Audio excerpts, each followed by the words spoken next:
Okay, hi guys. My name is Eris Lynn. I model here at Waoempire. Um, Today I'm going to be making a really short video, um, telling you how I personally make my slashes and gashes and wound look for like a zombie look or something like that. Um, I figured it was the appropriate time to do so because it's zombie month. So, yeah, I'm going to do that. Bear with me, I have a little bit of a cold right now, but I think this will come out alright. Also, I've never done a makeup tutorial video or anything like that, so this will be new to me. As well as if you ever see me looking in this direction, then I'm probably just looking in my mirror because I have a mirror over there. I'm not talented enough to do this with just the camera. So, anyway, let's start out with some of the stuff that you're going to need. Um, One thing that I have that the only thing I'm not sure you'll be able to have, but I really hope you do because it's like my favorite thing on earth when it comes to Halloween makeup. Um, Liquid latex. I have a humongous stockpile of this stuff. It's brilliant for whatever you want to do, um, but it makes this stuff really super easy. Um, a second thing I have is fake blood. I actually bought this in a store, but I will also tell you later a couple ways that you can, or a way that I know that you can make your own. Um, and then I also have these two things. They are cream makeup from Halloween.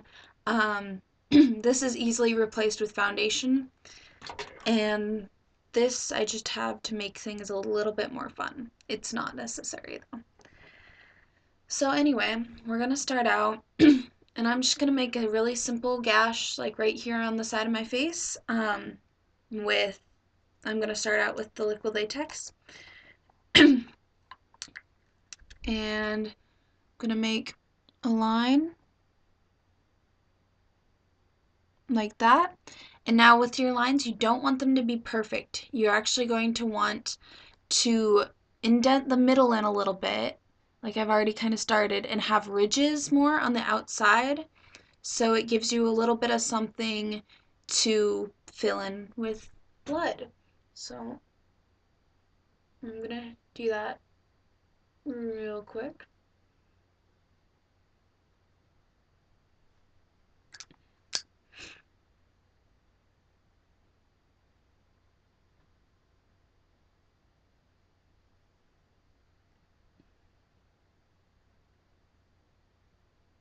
Okay.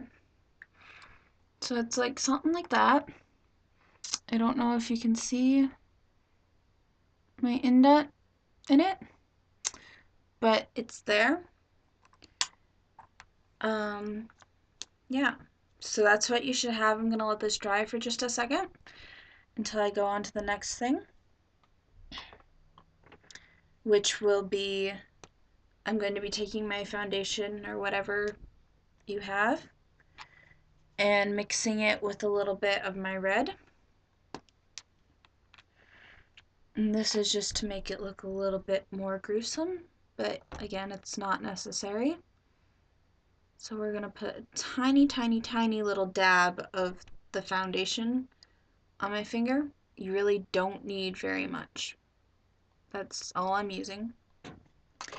And then another really small dab of the red.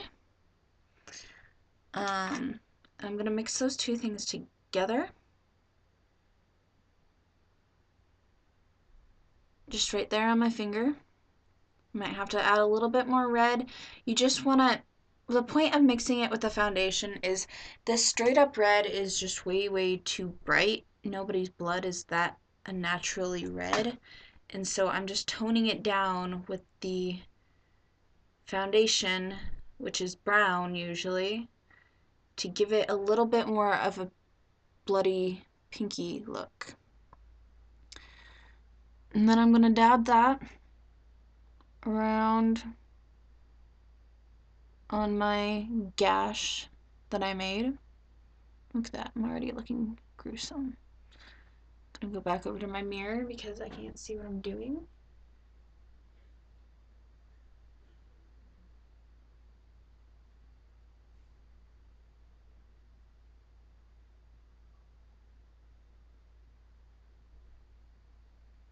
Okay, now that I'm looking fairly gory, got that. See, I've got a nice little wound appearing. I'm gonna wipe any excess I have off of my fingers with just a Kleenex or a paper towel or whatever you happen to have.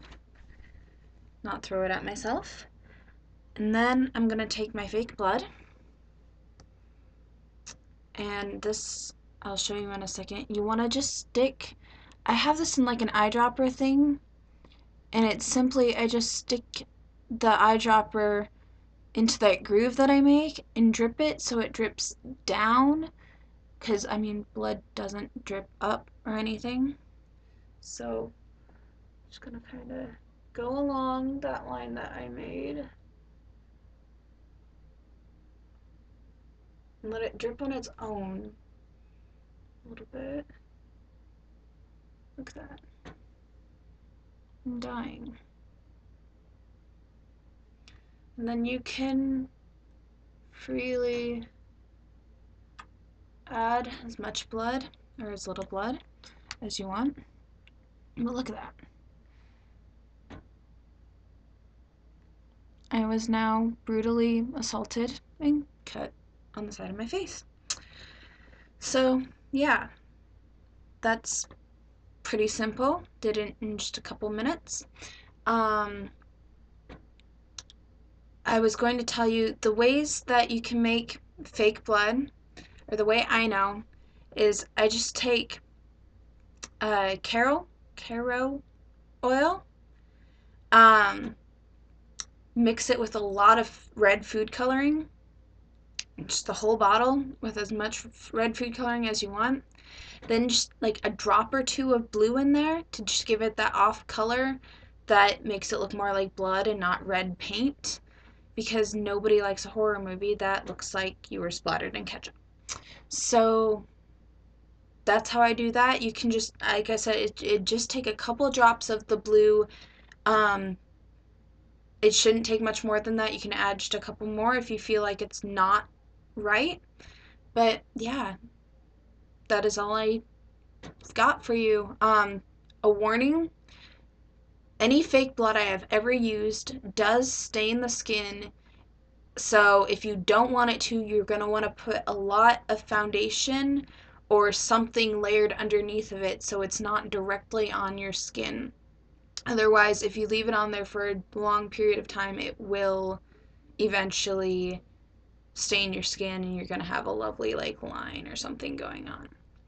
So anyway, that's all I've got for you. I hope that you found this fascinating. Yeah, I hope that it was easy to follow. Thanks for watching. Have a nice day.